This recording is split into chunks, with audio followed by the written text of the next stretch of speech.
जो deputy speaker Qasim Suri है वह तो एक दलेर आदमी है वो, और वो ये कर सकता था, उसने सारा कुछ उड़ा के रख दिया। मैं बताता हूं उसने आइन और कानून के मुताबिक ये किया है, आइन और कानून से बाहर जाकर कुछ भी नहीं किया।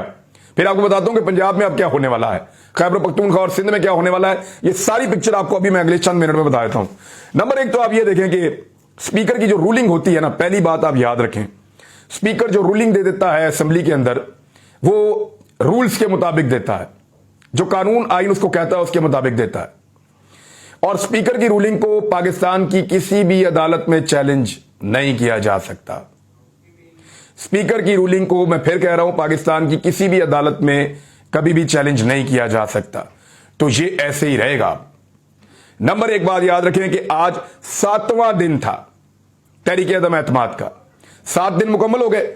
जब 7 दिन मुकम्मल हो गए तो फिर वोट ऑफ नो कॉन्फिडेंस के ऊपर अब कल वोटिंग नहीं हो सकती, परसों वोटिंग नहीं हो सकती, आज ही वोटिंग होनी थी, टाइम खत्म हो गया।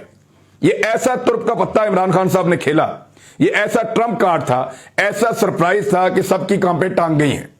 मैं आपको समझाता हूं कैसे। 7 दिन पूरे हो गए, 8वें दिन तहरीक-ए-अदम एतमाद पे वोटिंग ही नहीं हो सकती आइन के मुताबिक, और स्पीकर की रूलिंग को चैलेंज नहीं किया जा सकता किसी भी अदालत में।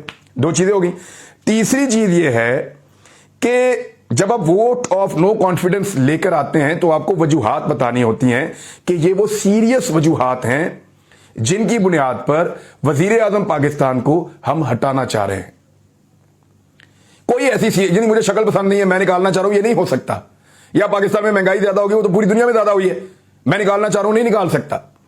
इस तरह तो मजाक बन जाएगा। 15 बंदे आप खरीद लें और खरीद के आप हुकूमत गिरा दें।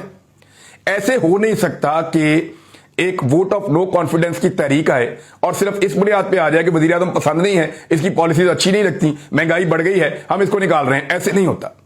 बड़े सीरियस वजूहात बतानी पड़ती हैं कि कहीं कोई बगावत, कहीं कोई ये आदमी गद्दारी तो नहीं कर रहा, कहीं बाहर मुल्कों के साथ तो नहीं मिला हुआ। तो बड़े सीरियस रीजंस देने पड़ते हैं, और वो सीरियस रीजंस जो हैं वो अपोजिशन नहीं दे पाई। नंबर 1। नंबर 2, इसमें फॉरेन एलिमेंट शामिल हो गया, क्योंकि नेशनल सिक्योरिटी कमेटी ने बैठकर इस बात की तौसीक की कि अमेरिकन ने मुदाखलत की थी और उसकी मजम्मत भी की। और वो जो एक डॉक्यूमेंट है 3 सफ़ों का, उस डॉक्यूमेंट में बार बार इमरान खान का नाम भी लिया गया, उसी डॉक्यूमेंट के अंदर बार बार तहरीक-ए-अदम एतमाद का नाम भी लिया गया और पाकिस्तान को धमकी लगाई गई। तो इन 2 चीजों को जब स्पीकर जोड़कर देखता है तो एक आम आदमी को भी समझ आती है, एक थानेदार को भी आप दे दें तो वो इस नतीजे पर पहुंच जाएगा कि ये अमेरिकन साजिश के तहत लोकल लोगों ने मिलकर तहरीक-ए-अदम एतमाद तैयार की है, जिसकी कोई सॉलिड रीजन नहीं है, लिहाजा ये तहरीक बनती नहीं है, FIR बनती ही नहीं है। FIR होगी तो केस आगे चलेगा ना, केस चलान होगा। जब FIR ही नहीं बनती तो स्पीकर ने अपना इख्तियार इस्तेमाल किया आर्टिकल 5।